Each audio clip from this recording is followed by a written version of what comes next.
அனைவருக்கும் வணக்கம். இது ஆதித்தமிழன் வலைவலி. நான் உங்கள் வழக்கறிஞர் கரிகாலன் சூர்யா. ஒரு வழியா பரபரப்பா தேர்தலுக்கான முடிவு வந்துருச்சு. அதுல பாத்தீங்கன்னா நம்ம பெரிதும் எதிர்பார்த்து நாம் தமிழர் கட்சியோட வாக்கு சதவீதமும் வெற்றி எப்படி இருக்குன்னு எதிர்பார்த்தோம். அதுல நாம் தமிழர் கட்சிக்கான வெற்றி இல்லைனாலும், மக்களவை தொகுதிக்கான வெற்றி இல்லைனாலும், மக்களிடையே வெற்றி நாம் தமிழர் கட்சி பெற்றிருக்கு. அதை எப்படி நம்ம சொல்றோம்னு பாத்தீங்கன்னா, போன தேர்தலுக்கும் இந்த தேர்தலுக்குமான நாம் தமிழர் கட்சிக்கான வாக்கு சதவீதம் அதிகரிச்சிருக்கு. அது மட்டும் இல்லாம தமிழ் தேசியம் பேசி தமிழுக்கான ஒரு கட்சியா இன்னைக்கு அங்கீகாரம் பெற போகுது. எப்படி தமிழகத்தில் அங்கீகாரம் பெற்ற கட்சியாக நாம் தமிழர் கட்சி உருவெடுத்திருக்கு. அதற்கு உழைத்த நாம் தமிழர் கட்சி நிர்வாகிகளுக்கும் வாக்களித்த தமிழக மக்களுக்கும் உங்க அனைவருக்கும் எனது நெஞ்சார்ந்த நன்றி. தமிழகத்திலே ஒரே ஒரு கட்சிக்கு மட்டும்தான் தன் பெற்ற வாக்கு தன்னுடையது என்று முழுமையா சொந்தம் கொண்டாடி கொள்ளக்கூடிய கட்சினா அது நாம் தமிழர் கட்சி மட்டும்தான். ஏன்னா திமுக பல கட்சிகளோட கூட்டணி வைக்குது. அவங்க வெற்றி பெற்றிருக்காங்கன்னா அதுல வாக்கு சதவீதத்துல அவங்களோட பங்குமே உண்டு. இப்ப அதுக்கப்புறம் அதிமுக வெற்றி பெறலனாலும் அவங்க எடுத்த வாக்கு சதவீதத்திலும் இன்னும் 2-3 கட்சிகளோட வாக்கு சதவீதமும் உண்டு. அதே போல பாரதிய ஜனதா கட்சியும் பல கட்சிகளோட கூட்டணி வச்சு எடுத்த வாக்கு சதவீதத்திலையும் அவங்களுக்கும் அதுல நாம் தமிழர் கட்சி பெற்ற இந்த 35 லட்சத்துக்கு மேலான வாக்கு என்பது நாம் தமிழர் கட்சிக்கு மட்டுமானது. அதுதான் நம்ம சொல்றோம். ஏன்னா பல கட்சிகளோடும் கூட்டணி வைத்து பெறும் வாக்கு என்பது அவர்களுக்காக கிடைக்கும் வாக்குகள். ஆனால் நாம் தமிழர் கட்சி கிடைத்த வாக்கு மட்டும்தான் நாம் தமிழர் கட்சிக்கான உண்மையான வாக்கு, மக்கள் கொடுத்த வாக்குன்னு சொல்ல முடியும். காரணம் என்னன்னா, இந்த கட்சிகள் எக்கச்சக்கமா பணங்களை செலவு பண்ணியிருக்காங்க. அது தேர்தல் பிரச்சாரத்துல ஈடுபட்ட எல்லா நாம் தமிழர் கட்சி நிர்வாகிக்கும் தெரியும்.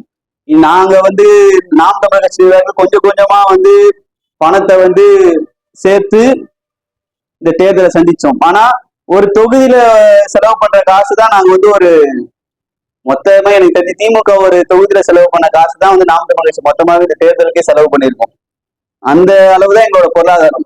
அந்த பொருளாதாரத்தையும் தாண்டி ஒரு பணமற்றவர்கள், ஒரு ஏழைகள், உழைப்பவர்கள் இந்த அரசியல் களத்துல நின்று வாக்கு பெற முடியும், மக்களால அங்கீகரிக்கக்கூடிய நிலைக்கு நம்ம வர முடியும்னு நிரூபிக்க முடியும்னா நாம் தமிழர் கட்சி மட்டும்தான். அந்த இடத்துல பெருமையா நம்ம சொல்லிக்கணும், நம்ம நாம் தமிழர் கட்சியில இருக்கோம்.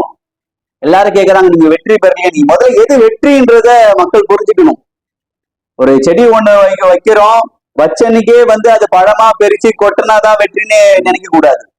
செடி வைக்கிறோம், அதுக்கான வேர்கள் பரப்புறோம், அதுக்கான வளர்ச்சியை உருவாக்கும். ஒரு நீண்ட நாளுக்கு அப்புறம் அதுக்கான பழமோ பயன் பெறும்.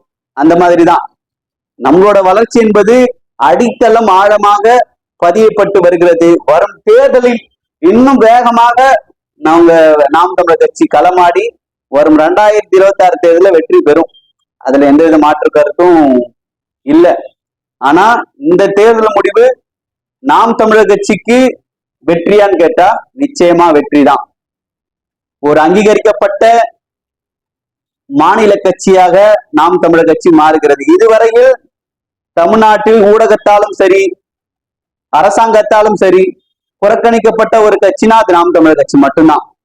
காரணம் நாம் தமிழர் கட்சி வளர்ந்து விடக்கூடாது, அவர்களை புறக்கணித்தால் அவர்கள் வளர மாட்டார்கள் என்று எண்ணிய கட்சிகளுக்கெல்லாம் ஒரு பாடமாக நாம் தமிழர் கட்சி அங்கீகரிக்கப்பட்ட கட்சியாக மாறிவிட்டது. அனைத்து அரசியல் கட்சிகள் கூட்டம் நடத்தினாலும் நாம் தமிழர் கட்சி அழைக்காம நடத்த முடியாது. நம்மளை அழைக்க வேண்டிய கட்டாயத்துக்கு இப்போ அவங்க ஆகணும். ஏனென்றால் அங்கீகாரம் பெற்றுவிட்டோம். மக்கள் நமக்கு அங்கீகாரத்தை கொடுத்து விட்டார்கள். மக்கள் நம்மளை நம்புகிறார்கள்.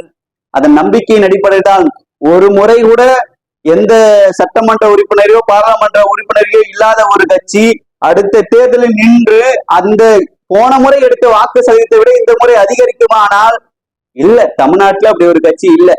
ஆனா நாம் தமிழர் கட்சிக்கு மட்டும் அதிகரிக்கிறதா காரணம் என்ன? கொண்ட கொள்கையிலும் சத்தியத்திலும் நேர்மையா இருக்கிறார் அண்ணன் செந்தமிழன் சீமான். யாருடனும் கூட்டணி இல்லாம இருக்காரு. அதே போல நின்னாரு.